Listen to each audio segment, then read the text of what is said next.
말씀입니다.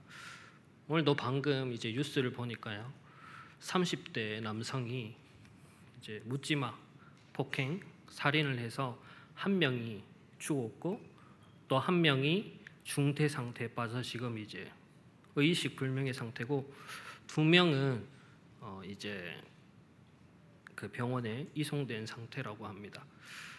이유는 없습니다. 10분간 칼부림을 했고요, 어느 골목 계단에 앉아서 가만히 있다가 경찰에게 순순히 잡혀갔다고 합니다. 지금 이런 문제들이, 이런 재앙들이 갑자기 어느 날 일어난 것이 아니라 계속해서 일어나고 있고요, 그리고 이 일어나는 모든 문제들이 갑자기 일어난 것이 아니라 오래된 문제인 것을 우리는 이번 주 말씀을 통해서 확인했습니다. 왜 이런 문제들이 일어날까요? 또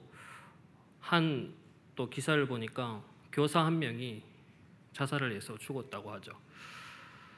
이유는 여러 가지로 나뉩니다. 학부모들이 계속해서 전화를 해가지고 네가 선생이면 애들이 이따구로 자라냐, 교육을 어떻게 해서 그러냐. 그래서 댓글에 많이 달렸더라고요. 학부모들이 가만히 있어야 된다. 애들을 오냐오니까 이렇게 된 거다. 맞는 말 같지만 사실은 틀린 말입니다. 왜 이런 일이 일어납니까? 우리는 진짜 그리스도의 제자로서 이 시대에 일어나는 정확한 영적인 눈을 떠야지 정확한 법을 가지고 우리 후대들을 가르치고 또 살릴 수가 있게 됩니다. 그래서 서론으로 첫 번째 우리가 먼저 기억할 것이 있습니다. 뭐냐? 하나님께서 우리를 부르셨다는 겁니다. 우리를 하나님께서 어디에서 부르셨습니까? 사단의 12가지 속임수 속에서 우리를 불러주신 것입니다. 나, 물질, 성공 중심으로 살아갈 수밖에 없는 우리의 인생이지 않습니까? 하나님 떠나는 그 죄와 사단의 지옥 권세로 말미암아 길을 모르고 있습니다. 그래서 때때로 우리가 렘넌트들에게 얘기합니다. 네가 하고 싶은 게 뭐냐? 네가 원하는 게 뭐냐? 너는 어떻게 살아가고 싶냐? 대개 렘넌트들을 위한 말이고, 우리가 사실 많은 생각을 해서 렘넌트들이 앞으로 진짜 하고 싶고 또 하나님께서 원하시는 것을 하기 위해 질문하는 거지만, 우리도 모르게 네가 하고 싶은 거, 네가 원하는 거, 우리도 모르는 각인뿌리 체질이 자꾸 창세기 3장과 6장, 11장에 있는 것입니다. 그래서 그것을 통해서 무속, 점술, 우상의 사실화 그리고 과학화, 작품화를 통해서 우리의 삶과 현장 곳곳에 퍼져나가고 있습니다. 결국엔 이것들이 재앙과 또 저주로 우리에게 삶과 계속 후대로 전달되어서 불신자 6가지 상태 속에서 우리는 헤어날 수 없도록 사단이 지금도 계속해서 작업하고 있는데, 그 속에서 하나님께서 우리를 부르신 것입니다. 이 속에 있던 우리의 인생, 다른 길이 없던 우리의 인생 가운데 그리스도 예수를 하나님께서 우리에게 보내주신 것입니다. 그래서 이 예수 그리스도가 누구십니까? 유일한 답입니다. 로마서 3장 23절에 죄 가운데 있던 우리의 인생을요, 로마서 8장 2절에 죄의 법에서 생명의 법으로 우리를 옮기셨습니다. 참 제사장의 능력을 우리에게 허락하셨죠. 그리고 로마서 3장 1절에서 6절에 하나님 떠난 인생 가운데 있던 우리의 인생을 요한복음 14장 6절에 내가 곧 길이요 진리요 생명이니 하나님 만나는 길을 여셨습니다. 그리고 요한복음 8장 44절에 마귀의 종로도 탈 수밖에 없었던 우리의 인생 가운데 요한일서 3장 8절에 마귀의 일을 멸하심으로 인해서 진짜 우리에게 참 해방과 자유의 응답들을 허락하셨습니다. 우리가 이 하나님의 부르심을 받은 하나님의 자녀임을 기억해야 됩니다. 우리가 항상 이 은혜 속에서 살아가고 있는 전도자임을 먼저 기억해야 됩니다. 그렇다면 두 번째로, 하나님께서 왜 우리를 이렇게 부르셨을까요? 부르심의 이유가 어디 있겠습니까? 예레미야 1장 5절에 하나님께서 우리를 뭐로 부르셨냐? 열방의 선지자로 처음부터 부르셨다고 말씀하셨습니다. 우리가 태어났는데 우리 집안의 환경, 또 여러 가지 문제, 어려움 많이 있을 겁니다. 그러나 그것과 상관없이 하나님은 처음부터 우리를 시대를 살릴 열방의 선지자로 부르셨습니다. 그리고 사도행전 9장 15절 말씀처럼 이방인을 살리기 위한 택한 그릇으로 우리가 부르신 바 되었습니다. 그리고 디모데전서 1장 16절에 그러나 내가 긍휼을 입은 까닭은 예수 그리스도께서 내게 먼저 일체 오래 참으심을 보이사 후에 주를 믿어 영생 얻는 자들에게 본이 되게 하려 하심이라. 앞으로 생명 얻을 모든 사람에게 증인으로 서게 하시려고 하나님께서 우리를 부르셨고 우리를 살아가게 하신다는 것입니다. 그렇기 때문에 우리에게 찾아오는 문제들, 어려움 가운데 우리가 일희일비할 이유가 없는 것이에요. 왜? 하나님께서는 그 모든 것을 생명 살리는 증인으로서의 삶을 통해 쓰임받게 하실 것이기 때문입니다. 그리고 또 가장 중요한 응답이죠. 바로 요한복음 21장 18절에서 21절까지죠. 15절부터 18절까지죠. 내 어린 양을 먹이라고요. 진짜로 우리의 후대들, 앞으로 시대와 현장을 살릴 우리의 렘넌트들을 살리기 위해서 하나님께서는 우리를 부르셨다는 사실입니다. 하나님께서 우리를 부르신 이유, 그 이유를 잊고 사는 순간 우리의 삶의 모든 것에는 이유가 없어지고요. 우리의 모든 것들이 결국에는 사단이 만들어 놓은 거짓 망대를 따라 살아갈 수밖에 없게 되는 것입니다. 그래서 먼저 우리가 하나님의 부르심과 하나님의 부르심의 이유를 반드시 깨닫고, 특히 이번 여름 훈련 가운데 중요한 많은 응답들이 인도되어져 받고 있고 또 우리도 함께 인도받고 있지 않습니까? 그래서 우리 후대들을 어떻게 함께 기도하며 또 교육하고 훈련 받아야겠습니까? 물론 첫 번째로 지금 렘넌트들의 현장을 정확하게 우리가 보셔야 됩니다. 지금 렘넌트들의 현장과 시대는 어떻습니까? 바로 물질 만능 시대주의 그 속에 있습니다. 그리고 개인주의와요, 감사가 없고 폐륜이 계속해서 지속되고 분쟁하고 나누고 자만하며 쾌락만을 따라 살 수밖에 없는 현장입니다. 계속해서 사단은 거짓망대를요 사실화, 과학화, 작품화해서 우리의 후대들에게 뿌리고 있습니다. 우리 영적인 전도자들만, 우리의 후대들만 이 영적 사실을 모르고 살아가고 있습니다. 그래서 불신자들은 이 영적 사실을 사실화하기 위해서 접신하고 명상하고 있습니다. 그리고 그것을 과학화해서 지식의 근간으로 삼고 그것을 이론으로 만들고 사상으로 만듭니다. 그리고 이 모든 것을 작품화해서 신전화하고요, 문화로 만들어가고 있습니다. 이것들 속에서 렘넌트들이 정신을 못 차리고 살아갈 수밖에 없습니다. 앞으로 시대는 더 그럴 겁니다. 왜 우리 나 때는 안 그랬는데 왜 렘넌트 이럴까가 아닙니다. 우리가 그 영적 사실을 놓치고 있는 사이에 사단은 견고하게 그물을 짜서 렘넌트들이 조금 더 빠져나갈 수 없도록 그 틈을 하나하나씩 메우고 있었고요. 그 결과에 우리 후대들은 거기서 빠져나오지 못하고 계속해서 영적인 눈은 어두워진 채 살아가게 되는 것입니다. 그래서 복음 편지 1강에 왜 인간은 행복이 없는가? 다들 그 첫 번째 문장을 봤을 때 그래, 왜 인간이 행복이 없을까라고 했지만 우리 렘넌트한테는 그게 아무 의미가 없습니다. 왜 이런 소리를 할까? 왜 인간은 행복이 없는가? 그런 걸 고민해보지 않았습니다. 왜?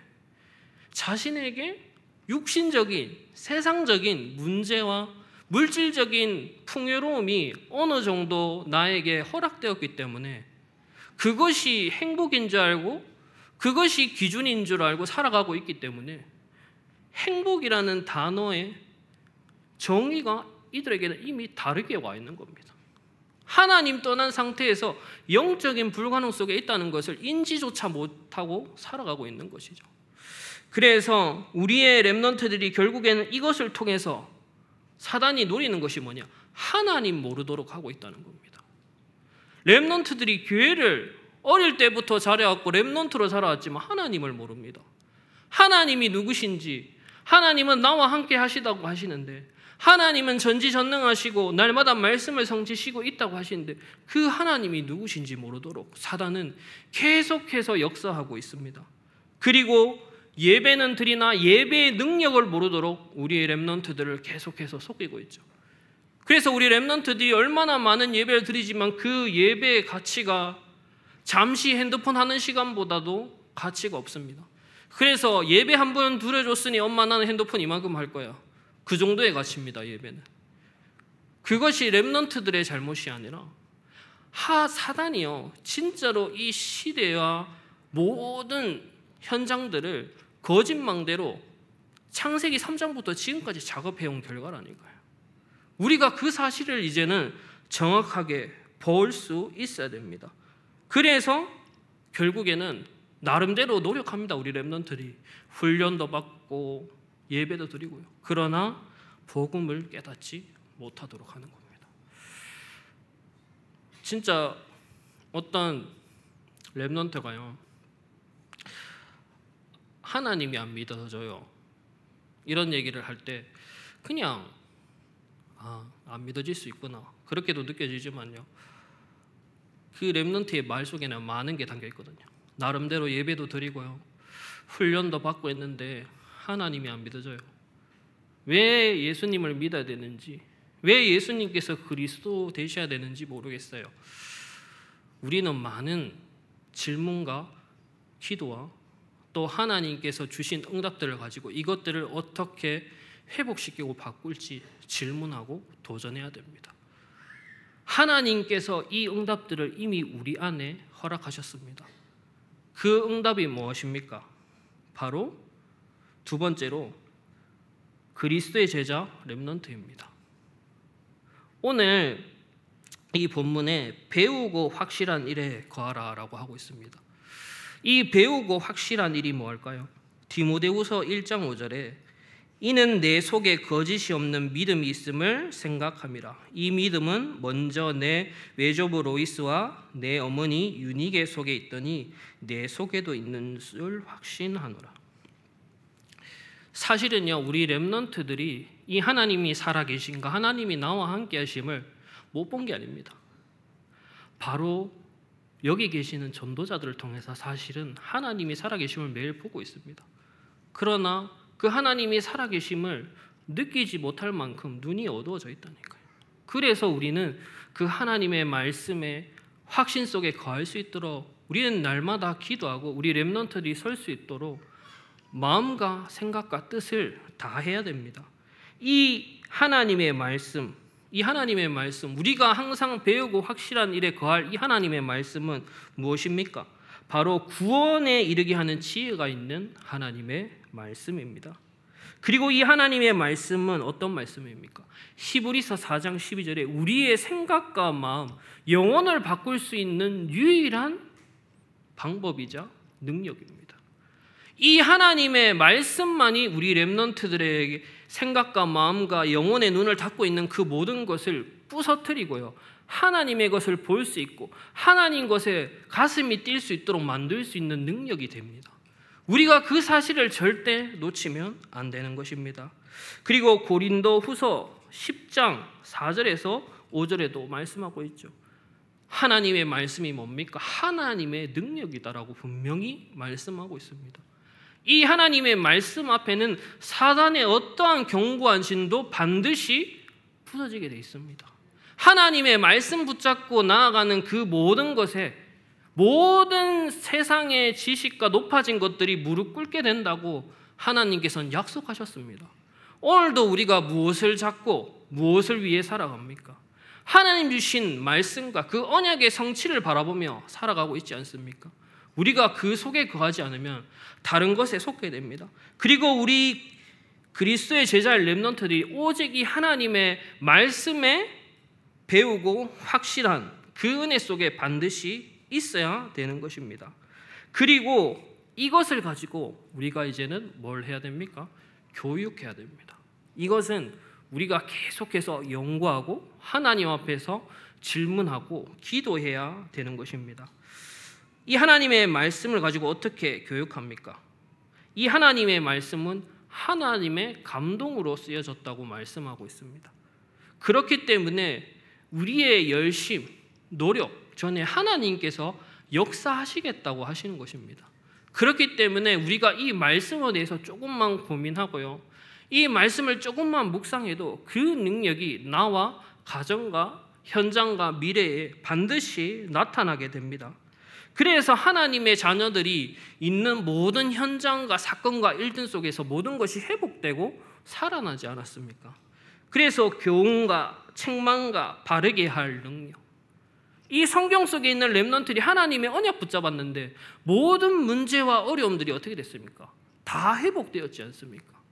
다니엘 3장에 다니엘이 사자굴에 잡혀갈 위기 속에 위기가 왔는데요, 이 다니엘이 특별한 것을 한 것이 아니라요, 당연한 것, 늘 하던 것, 그리고 항상 하나님이 내게 능력으로 주신 예배의 축복, 그 예배를 통해서 주신 하나님의 말씀을 굳게 붙잡기 때문에 늘 하던 대로 이 다니엘이 기도하고 예배한 것이죠.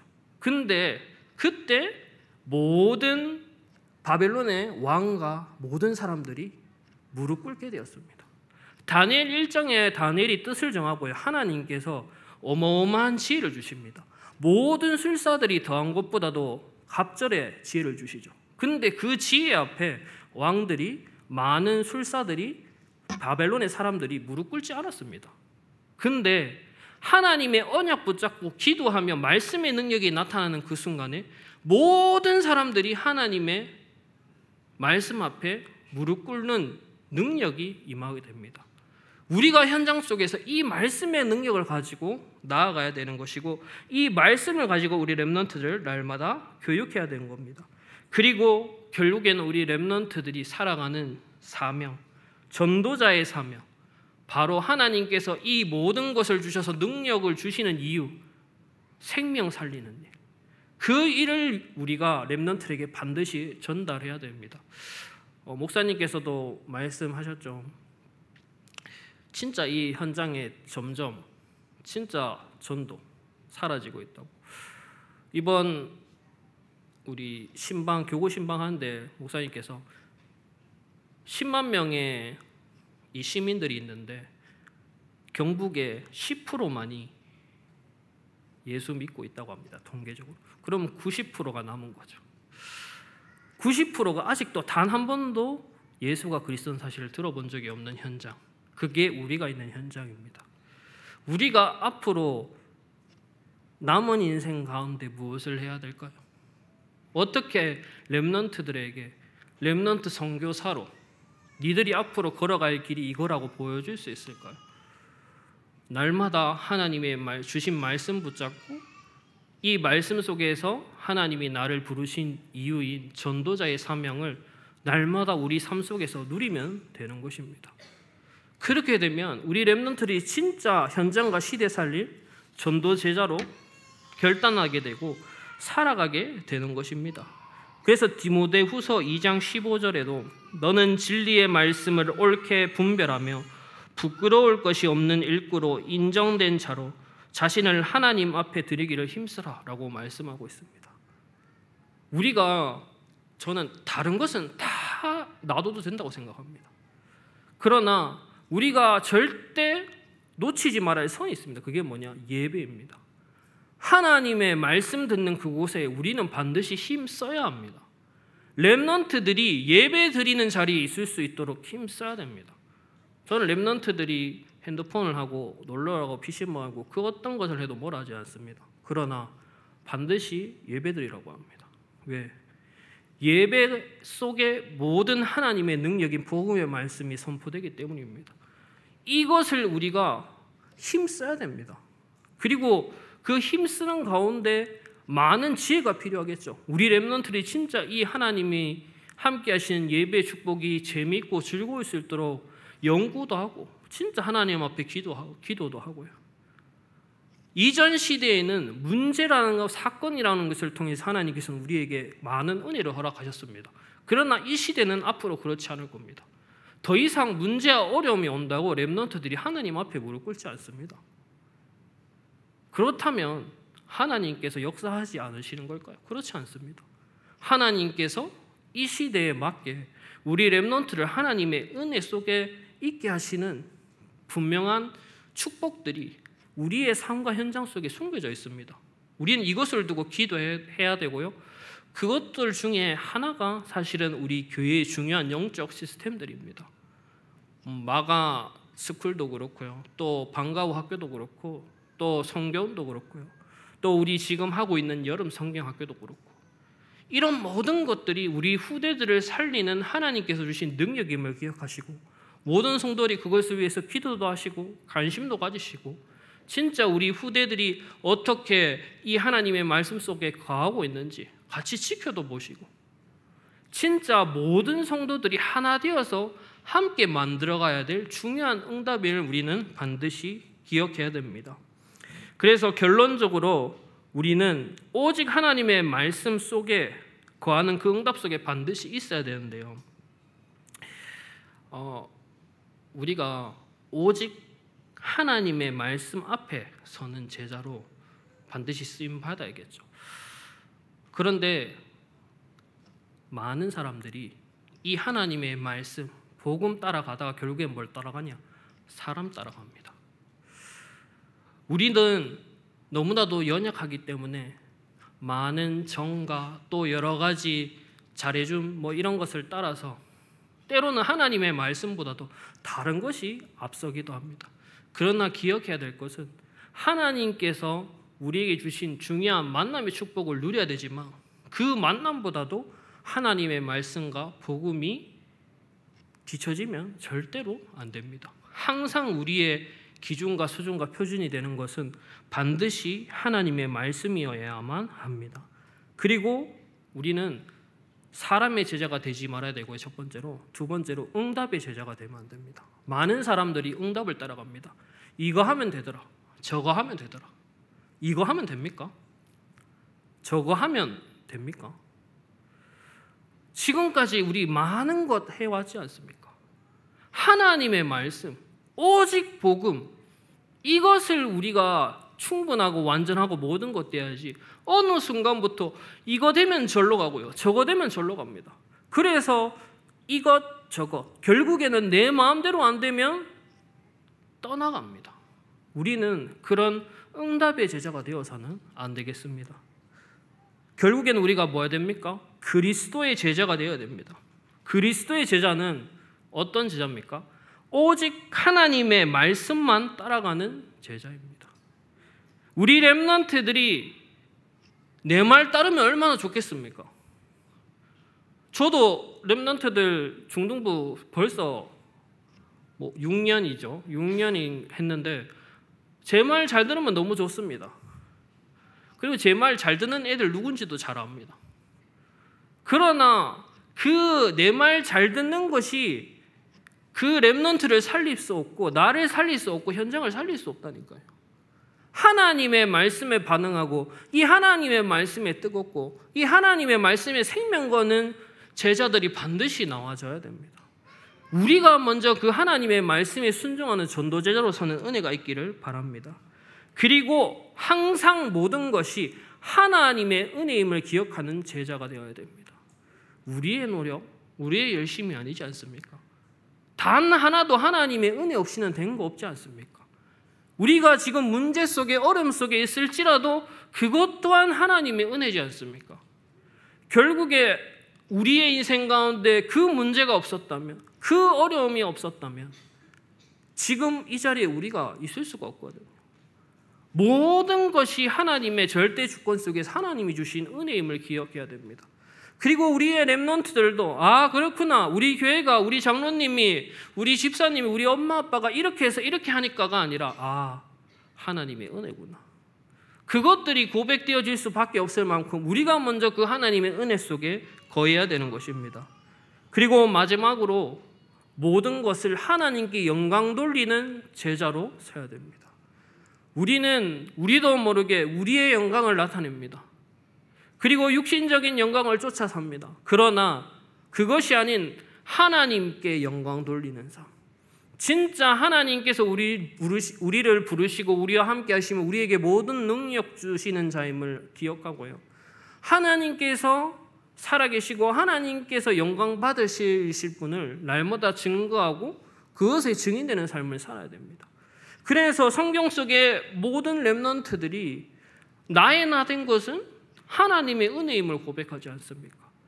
그리고 그것을 얼마나 누렸으면 불신자인 왕조차도 네가 항상 모시는 살아계신 하나님께서 너를 구하시기에 능하셨느냐, 살아계신 하나님이 계심을, 진짜 모든 것의 주권자 되신 하나님을 불신자들조차 알 만큼 전도자들이 누렸는데 우리도 이 사실을 날마다 누리고 증거하는 증인으로서 서야 되겠습니다. 어쩌면 이 시대와 현장이 되게 어렵습니다. 특히 여기 계신 분들은 후대들에게 이런 중요한 응답들을 전달해야 될 사명을 가지고 있지 않습니까? 되게 많은 고민들과 또 많은 기도를 하고 계실 건데요. 중요한 것은 우리가 그 고민과 어려움 대신에 하나님께서 주시는 말씀이 있다는 사실만 기억한다면 아무것도 문제 안 될 줄을 믿습니다. 매주 성취될 언약의 강단의 말씀이 하나님께서 우리에게 허락하시지 않습니까? 매주 이렇게 앞으로 후대들과 이 시대와 현장을 살리기 위해 하나님께서는 정확한 언약을 주고 계십니다. 우리가 이 정확한 언약을 주일 예배를 통해서 회복하고요, 그것을 가정에서 회복한다면 모든 축복, 모든 능력은 반드시 임하게 될 것입니다. 그래서 마지막으로 부탁드리고 싶은 것은 반드시 가정 예배를 회복하는 모든 성도분들 되시기를 바랍니다. 제일 어려운 곳이 가정 예배더라고요. 저희 부모님이 장로님이시고 목사님이신데 정말로 많은 사역을 하셨습니다. 다락방을 하루에 40개씩 뛰시고 막 그렇게 많은 현장에 증거하고, 그런데 가장 안 되는 곳이 어디냐? 집입니다. 집에 오면 장로님과 렘넌트가 있는데 예배 드리자 하면 방으로 들어갑니다. 실컷 현장에서 생명이 일어나는 거 보았는데 복음 가진 전도자들이 방으로 들어갑니다. 힘이 쭉 빠지죠. 근데 그 예배를 지속했습니다. 계속해서. 그러니까 결국에는 따라갈 수밖에 없더라고요. 하나님이 예배드리는 그 능력을 우리에게 확인시켜 주시더라고요. 우리가 가정에서 예배드리는 건 쉽지 않을 겁니다. 왜? 사단이 가정에서 예배드리면 모든 거 회복됨을 너무나 잘 알거든요. 그래서 어떻게든 막을 것인데 그 사단의 꼼수를 우리가 딱 정확하게 알고 가정에서만 예배 회복한다면 모든 능력 하나님께서 부어주실 것이고 우리의 후대들 걱정 안 해도 하나님의 인도 따라 말씀 따라 가는 것을 우리는 반드시 확인하고 증거 가진 증인으로서 진짜 작품 남기는 인생 살아가게 될 것입니다. 오늘 여기 계신 모든 분들이 진짜 그리스도의 제자로 우리의 후대들에게 증거 가진 증인으로 서게 될 것인데요, 정말 예배의 축복 회복하시고 말씀의 능력을 나의 것으로 확인하는 그 능력을 체험하는 중요한 예배 되기를 예수 그리스도 이름으로 기도합니다. 우리 지금 이 시간 함께 합심으로 기도하겠습니다.